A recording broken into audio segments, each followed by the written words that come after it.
Welcome to our latest Hoopcast. Pat Dooley, the Gainesville Sun, along with Kevin Brockway. Florida coming off a mind-numbing loss to Louisiana State University and heading to Vanderbilt. We'll first look back at the LSU game, a game that everybody said Florida had to have. They didn't play as if they had to have it. And I contend this, and I think people look at me like I'm crazy because LSU was 1-7 coming in. LSU's got more talent than Florida. That's hard to believe. Yeah, and well, I think a lot of factors, with Chris Johnson coming back from the injury, certainly he was a factor inside.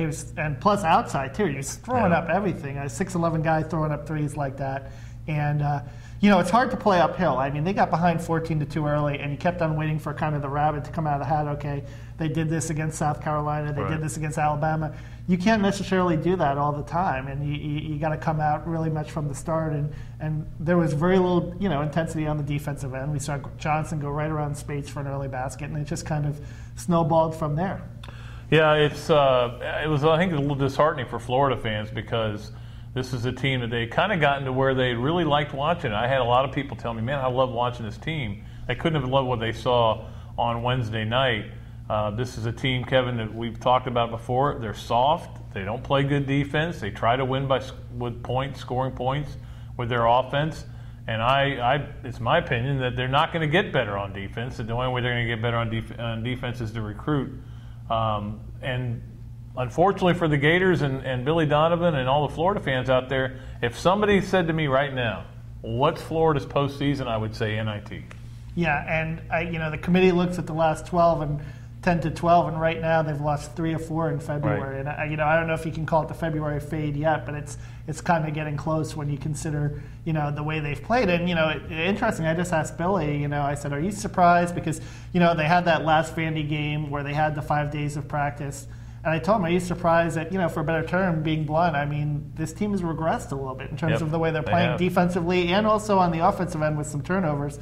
And Billy didn't seem like this team was regressing, and I think he was in a little bit of denial there. I mean, I don't think this team is playing as crisp as they have early in the season. They have played tougher opponents. I mean, they did play Arkansas and Tennessee, and maybe that shook their confidence a little bit too, those 2 losses. Well, I think that's part of it. I think part of it too is that teams now know what to do with Florida. They've had a lot of looks at Caletas and some of the other freshmen. But they've got a lot of work to do. The thing is, Kevin, they're going to have to do something special to make the NCAA tournament now. Before it was set up, they didn't really have to. Beat Georgia at home or on the road, beat South Carolina at home, and knock off a Mississippi State, which is a very good team, but it's at home, and you're in. Now they're going to have to go and beat a Tennessee at home or go to Kentucky or Vandy. Vandy, of course, being Saturday, and they're going to have to win one of those games. Well, and I think some of it will have to do with what happens around the country as well. But I do think 9 or 10 is the magic. I think 10 if you include the SEC tournament. If you get to 9 and then maybe you get a win in the SEC tournament, I think you're in good shape. But it is going to be difficult. And their RPI took a tumble. It went down to 59 today from 43. So certainly that non-conference schedule could come back to haunt them as well. Well, I think 3-3 the rest of the way. And their RPI is not going to really make a big budge upwards unless one of those wins is over Tennessee, which is number 1 in RPI. I tell you, the SEC tournament is going to be huge for Florida, I think, unless they do something special here. But let's look at the Vanderbilt game. I mean, Florida obviously destroyed Vanderbilt at home. I think they're a better matchup than LSU, which I can't believe I'm saying that because Vanderbilt's not a real quick, athletic, tall, long, lanky team, and that seems to give Florida trouble. Vanderbilt, I think, though, is going to have revenge on its mind, and that's the A. And the B, these freshmen have never seen this awful gym before. This is their first trip there.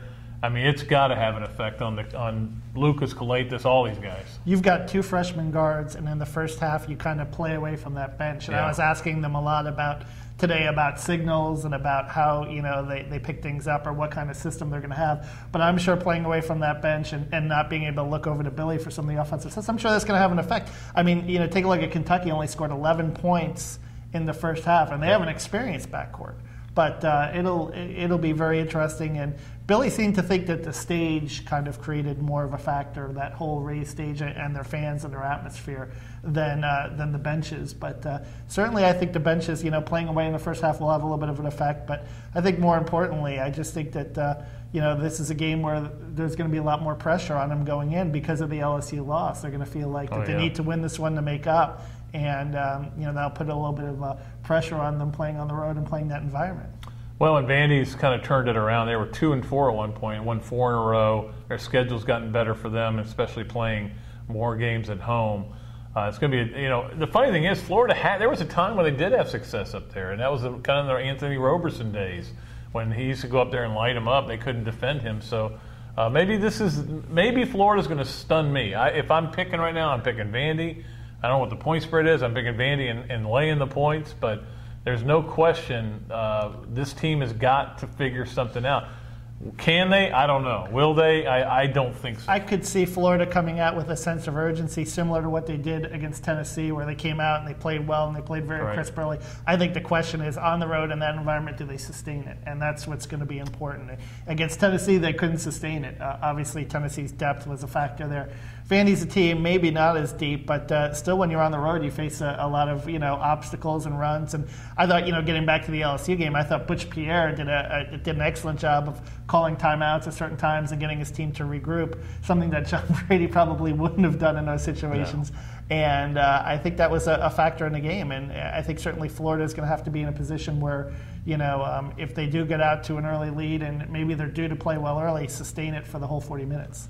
Yeah, they should have fired Brady in January. They could who knows where they would be. They may be going to the NCAA tournament because that team obviously didn't want to play for him, but they do want to play for Butch Pierre. And it'll be interesting. It'll really be interesting to me to see how LSU does the rest of the way. And now we're coming down to cases. It's 3 weeks left in the season. There's a lot of eyes on a lot of different teams, but that's a team that you're going to kind of watch out of the corner of your eye because they're not going anywhere after the season. But they certainly could knock somebody off. I mean, the team we saw Wednesday night was pretty good. But obviously, Florida's focused on Vanderbilt. We'll see how they do. A huge matchup in the West, Alabama, Mississippi State. Who do you like there?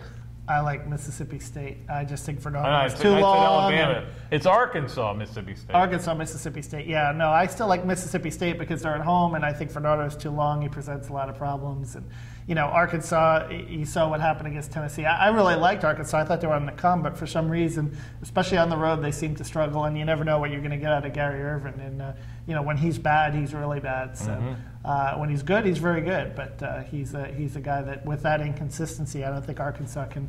Pelfrey's having a tough first year there, getting them to achieve their goals. Arkansas beat Mississippi State by 20 in Fayette-Nam.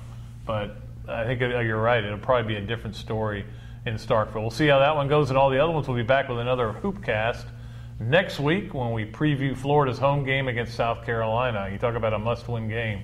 That'll be it. We'll see how the Gators do Saturday up at Memorial Gym. I think if you look real close when you're up there, Kevin, you might see the ball Matt Laporta hit to beat a grand slam. I think it's still rolling around there because it's the longest home run I've ever seen. That's a beautiful stadium there. I like that stadium, and I just love Nashville. It's one of my favorite road trips. Sprinters Alley, karaoke, it's all good. It's usually a good time there. I think it'd be second behind Athens, in my opinion, in terms of SEC cities. So I hope you have a good time there. We'll be watching it on the couch, but until next week, this is Pat Dooley, Kevin Brockway from the Gainesville Sun saying so long from the Sunshine State.